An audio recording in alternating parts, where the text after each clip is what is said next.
Hello everyone. Welcome back to my channel. Ayan, babatiin ko muna kayo ng magandang umaga, tanghali o gabi sa ating lahat. At syempre guys, bago ko umpisahan ang ating reaction video, please like and share and subscribe sa ating YouTube channel. Syempre, support and subscribe Kuya Bal Santos Matubang at Edna Kalingap Rab, ang mga K-Voice, syempre si Kalingap Dan, na ating topic ngayon. Ayan. Mainit-init na topic. Mainit-init na balita ito, mga kasulid. Siyempre, alam natin na kahapon nga ay nag-signing off na ang Danjoy.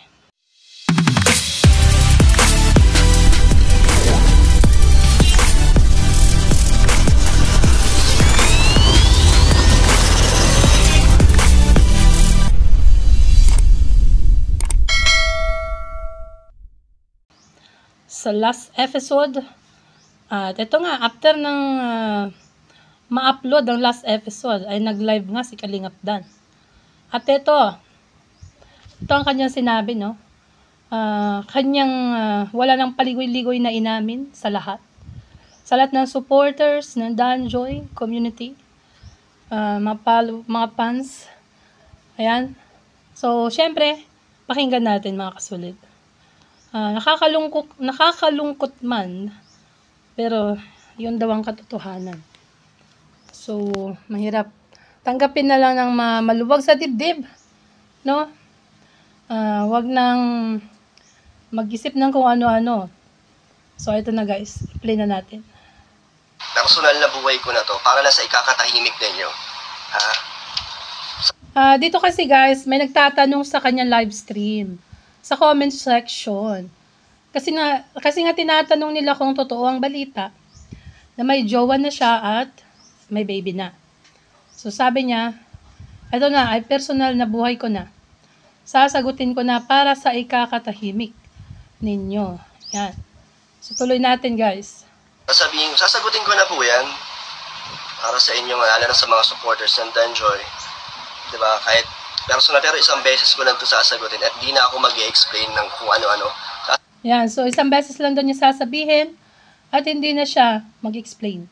So makinig mga kasulid. Kasi isang beses lang sasabihin at hindi na uulitin. Para marinig nyo ang kanyang paliwanag o ang kanyang kasagutan sa mga tanong nila. Ayan. Sagutin ko na yung tanong nyo kung totoo po ba o hindi. Yes po, totoo po yun. At ako po ay proud talaga. Proud at masaya po ako na yun, magiging magiging tatay na po ako. Kaya... Wow, ayan, so sinagot na nga niya guys ang katanungan nyo kung totoo ang balita, totoo ang chismis, at sabi nga niya ay talagang totoo at magiging tatay na siya. Proud to be father. So ayan, happy Father's Day sa'yo, Kalingap Dan. You are now a father dahil nga buntis nga ang kanyang jowa o ang kanyang minamahal. Ayan, So, totoo, ang aking nabalitaan, actually, nung nakaraan na nagla-live tayo, ay may pumasok sa ating live stream at siya nga nagsabi na ganito-ganyan si Kalingap Dan. Syempre naman tayo. Talaga, gano'n naman ako. At saka, syempre, kailangan ng resibo. At ito nga ang resibo. Ang resibo, ang sinasabi ni Kalingap Dan. Ayan, so tuloy natin. Yun ang katotohanan po. So, kung may tanong pa po kayo, hindi ko na sasagutin yan. Sinagot ko na po sa inyo. Wala na pong halong kalokohan o kasinungalingan. Pambira. Kung magtatanong pa daw kayo ng anything na tanong, ay hindi niya nasasagutin. So baka marami siguro nagtatanong sa kanyang live stream, sa comment section, sa live chat, siguro maraming nagtatanong. Kailan mo siya naging jowa, ganun. Ano pa ba? Bakit mo ginawa yun? Alam ko maraming nagtatanong dyan Kasi hindi ako pumasok sa live chat o sa kanyang live stream. Alam ko maraming magtatanong dyan, Dahil syempre, ayan, yung iba nasaktan dahil sa grabe ang pag-support ng ibang fans nga. Sobra-sobra talaga. No? Ayan, tuloy natin. Yun na po yun. So, Sir July, shout out po. So, sa mga reactors po dyan, nagagawa na naman ng kung ano-ano or dudugtungan. Bahala na po kayo, pero sana huwag nyo nang ituloy. Ako, di ko dinugtungan yan. Kung ano yung sinabi mo, yun lang naman ang aking sinabi dito. At saka may video tayong ginagamit, ano? Ayan. Walang kawala. Para ano. So, pwede na pong umalis yung iba dito na narinig nyo na yung gusto nyong marinig. Sa mga galit dyan, pwede na po kayong umalis kasi hindi ko po pupunuin tong live ko na puro ganong issue. So, sa mga mag-i-stay, dito ko malalaman kung sino yung matitira. Yun lang. Yun lang po. Wala na po explanation. Basta kung ano yung nasa vlog, yun na yung sagot namin ni Joy. Yun na yung totoo. Na love team po talaga kami. Walang gamitan, walang saktanan, walang lokohan. And yung issue po, sinagot ko na. So, masaya po at proud ako at hindi po yun aksidente. Ang mga ibang nag-iisip po dyan, baka sabihin aksidente. Hindi daw aksidente. Legit. No. Yan. Na ang Danjoy ay isang love team lang daw. No, walang gamitan, hindi ginamit si Joy, hindi rin niya ginamit kumbaga ganun, hindi rin ginamit ang bawat isa. Ayan. Hindi daw aksidente ang pangyayari na naging jowa niya, yung kanyang jowa ngayon. At yun nga ay magkakaanak na sila, mga kasulid. Legit daw na nangyari yan. Ayan, tuloy natin. Hindi po yun aksidente. So, ayun, gusto ko lang malinawan kayo na ano po yun. Ginawa at plinano din na magkaroon ng ng baby po. So, huwag niyo pong isipin. Oo, ginawa at plinano. Nagplano pala sila ng kanya jowa, mga kasulid.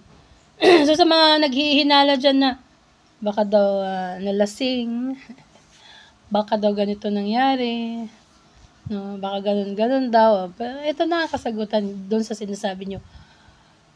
Plinano pala nilang gumawa ng baby, yan. Siyempre, di naman natin may tatago na si Kalingap Dan ay nasa hustong edad na. No, nasa 32 ba yun? Mga ganon, mga edad. So, pwede na talaga mag-asawa. So, syempre, no, kung hihintayin pa niya si Joy Diwata na another 2 years, 3 years, 35 na taon niya. So, kaya gano'n na siguro, no? At saka nga, ang Danjoy Love Team nga lang daw, kumbaga palabas lang, palabas, para sa mga manonood. Kumbaga parang teleserye, no? Gano'n, ayan, tuloy natin. Baka isip nyo, one night stand lang or hindi sinasadya, hindi po. So, yun na po yun. Sa mga susunod pa pong katanungan yan, wala na po. Yun na po yun. Diba? Hindi lang po ako nagsasalita kasi, syempre, nasa love team po tayo. Kaya hindi ko masagot yung mga katanungan. Sorry po sa mga dumaming mga issues. Medyo tumagal. Oo nga. 4 days. Oo. Dami talaga. So, hindi lang daw siya nagsasalita nga. Tahimik kasi nasa love team siya, guys. At nagsorry siya sa, syempre, tumagal ng mga ilang araw bago nasagot ang inyong mga katanungan. Diba? Ayan, tuloy natin. Mga katanungan yung hindi ko masagot ng diretso. Kaya, ngayon ko lang po siya talaga nasagot nung tapos ng officially done na po or tapos na ang Danjoy. Yan. Ngayon lang daw siya sumagot, syempre nga. Dahil may upload na nag-signing off ng Danjoy. So, sana ay tanggapin natin ng maluwag. Sa ating mga dibdib, mga damdamin, mga isipan. No? Sa mga, kasi alam ko, pag mga ganyan, no? Pag ikaw ay supporters, nandyan yung may stress ka, kasama na dyan yung tataas ang BP mo. So, wag naman po sanang isipin na masyado. Ito lang masasabi ko, wag masyadong panatiko. No? Kasi hindi natin alam, yung nasa camera, behind the camera, mga ganun. No? Kahit nakakakita tayo ng yung ano nila, yung kaswitan, mga ganong bagay. Pero sa totoo lang, hindi naman natin alam talaga yung personal na buhay nila, mga kasulit. Pero hindi ko naman sinasabi at nilalahat yun. No? Ayan. So hanggang dito na lang ang ating reaction video. Sana nga yan na nga guys, naliwanagan sana kayo. Kung gusto niyo mapanood ang full live stream ni Kalingap Dan, ay puntahan niyo sa kanyang YouTube channel, syempre, no. At doon niyo panoorin ng buo. Syempre kukuha lang tayo ng maiksing video clips. Ayan, so hanggang dito na lang po ang ating reaction video. Please like and share and subscribe sa ating YouTube channel. And support and subscribe Kuya Bal Santos Matubang, Ate Edna, Kalingap Rab. Yan, mga K-Voice, si Kalingap Dan. At syempre ang mga small Kalingap vloggers. Sana po ay matawag dito. Tanggapin natin ng matiwasay ang nangyaring ito. Na sana ay hindi na mangyayari pa sa iba na mga love team ni Kalingap Rab.